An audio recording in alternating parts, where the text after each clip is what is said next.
sou o professor Tiago Hernandes, docente na FATEC de Assis, ETEC de Assis e FATEC de Presidente Prudente. E hoje eu quero fazer aqui uma análise à luz da geografia sobre essa tragédia que ocorreu neste último final de semana este de carnaval, no município de São Sebastião, litoral norte do estado de São Paulo. A primeira coisa que nós temos que considerar é o seguinte, é que anualmente, sobretudo nos meses que compreendem as estações da primavera, como também verão, áreas do litoral brasileiro, sobretudo esta em consideração, o litoral norte do estado de São Paulo, ela é acometida por eventos de chuvas de maior intensidade. Não podemos esquecer que estamos nos referindo a uma área de clima tropical e, como tal, sempre primavera e verão são mais chuvosos. Entretanto, o evento que nós tivemos neste último final de semana foi bastante atípico, sobretudo em relação a quê? Ao volume da precipitação, ou seja, ao volume de chuvas. Foram aproximadamente 680 milímetros de chuva em cerca de 24 horas.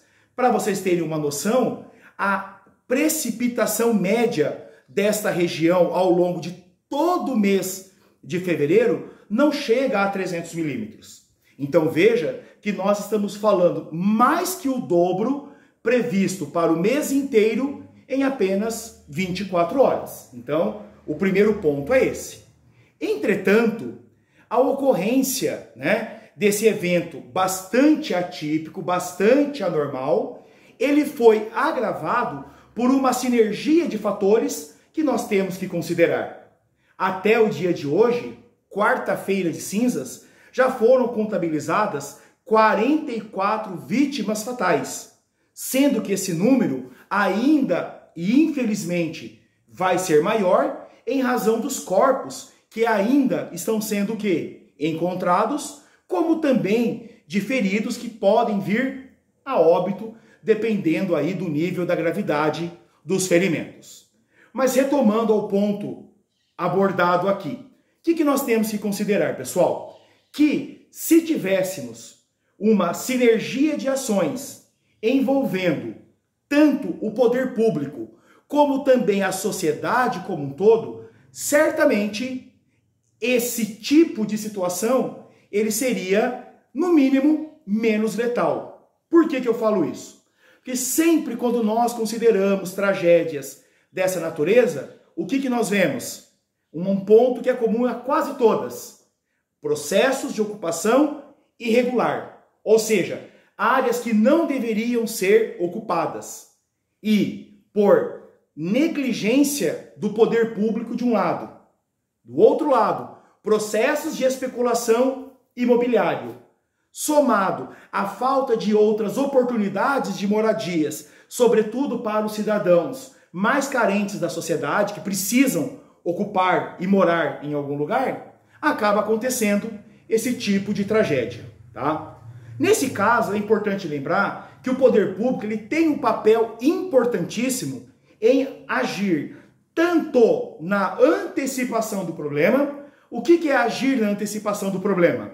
Primeiro, é ter infraestrutura para que haja contenção de encostas, é ter infraestrutura de fiscalização para que as ocupações irregulares não aconteçam, é ter políticas habitacionais para ir retirando as pessoas que estão em áreas de maior vulnerabilidade, é colocar infraestrutura de sonorização, de alerta para as pessoas que estão nessas áreas, para que saiam ao soar a sirene antes de que a tragédia aconteça. E é óbvio também, treinamento às pessoas para que elas saibam o que fazer quando a tragédia acontecer ou quando a sirene tocar, Então nós temos que fazer aí essa situação.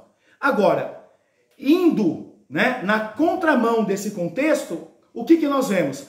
Que o orçamento do poder público, sobretudo na esfera federal, nos últimos 4 anos, ele só vem o quê? Diminuindo. quando o orçamento, o dinheiro, o montante, para o enfrentamento dessas situações, mas não apenas o enfrentamento no que diz respeito a acudir pós-evento, mas sim ações para antecipação ao evento, né? Então, quando esse dinheiro diminui, automaticamente a capacidade de intervenção e as consequências tornam-se o quê? Muito mais problemáticas. E não podemos deixar de citar, conforme foi divulgado em vários veículos de comunicação, a cada ano que passa, nós estamos tendo o quê? Um aumento do número, tanto de eventos extremos, ligados a chuvas, por exemplo, que é o recorte dessa nossa análise, certo? Como também, por um desdobramento, o aumento do número de vítimas fatais. E com toda a certeza, este aumento do número de vítimas fatais, como também do aumento de eventos extremos, estão ligados às mudanças climáticas. Por quê? Porque um oceano mais aquecido, uma atmosfera mais aquecida, vamos ter mais evaporação. Uma atmosfera mais carregada de umidade acaba o quê? Criando um ambiente, criando um cenário propício para que eventos extremos desta ordem não apenas aconteçam, mas aconteçam com maior intensidade. Tudo bem? Então, estas eram as ponderações para esse momento. Espero que tenham gostado e até uma próxima.